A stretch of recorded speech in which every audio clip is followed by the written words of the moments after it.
What's going on? What's going on? We back. Motor City Sports Talk. We in the building. And it's just reported that the 76ers of Philadelphia wants to move Markelle Fultz, former number 1 overall pick last year. You might know him for the funny shot. His shot form is equivalent to Charles Barkley's old golf swing that apparently he's fixed since I've last seen the Twitch swing. But the question is, should the Detroit Pistons try to deal for Markelle Fultz? Obviously, if you hadn't seen him play when he was at his best in college, he was a scorer, guy that could shoot a little bit. Kind of like a James Harden type of movement, like a crafty guy, get to the rim, really good scorer. In the league, his confidence got shot when he injured his shoulder, and his shooting form is all messed up. So you would definitely have to work on not only rebuilding him physically in his shot, but mentally rebuilding him. It seems like his confidence is shot. And you got to know the risk could be that he could be the overall worst number 1 pick in history. Yes, worse than Kwame Brown, Michael Olowokandi, and the rest of the guys that was a terrible number 1 overall pick.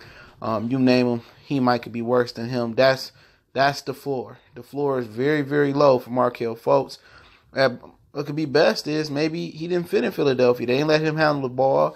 They draft in Philly. I just did a video on my other channel. If you want to check it out, Goodfellas Sports TV. In Philly, they drafted the same position. Embiid, Okafor, New Orleans Noel, Ben Simmons, Markelle Fultz.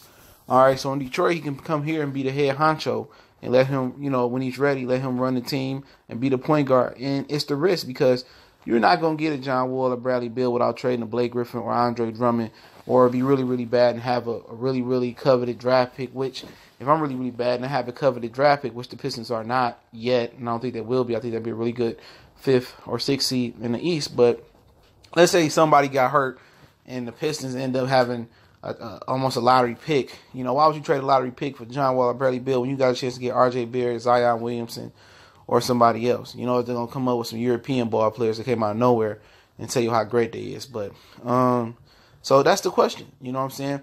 Should the Pistons go ahead and take a chance on signing Markelle Fultz?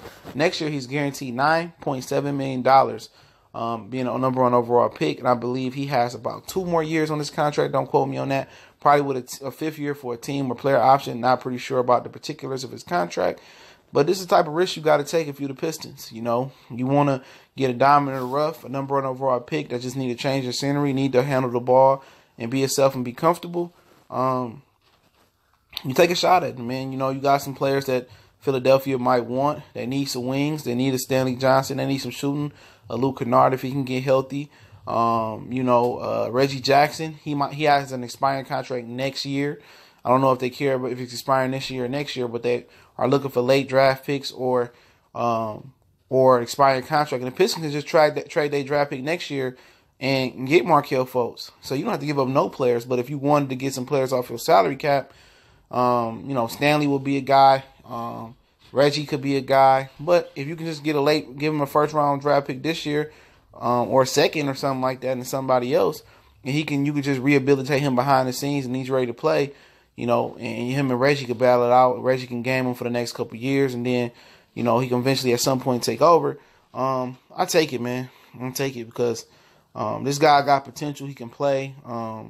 But you just got to know that you can rehabilitate that shoulder. Not only just rehabilitate the shoulder, I think that's the easy part.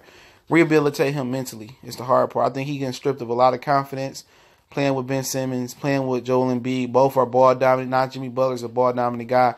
He never had an opportunity to be the point guard that he wanted to be as a rookie and as a sophomore in the NBA. So let me know what y'all think. Should the Pistons consider trading Markelle Fultz? Remember, you don't really have to give anything up for him.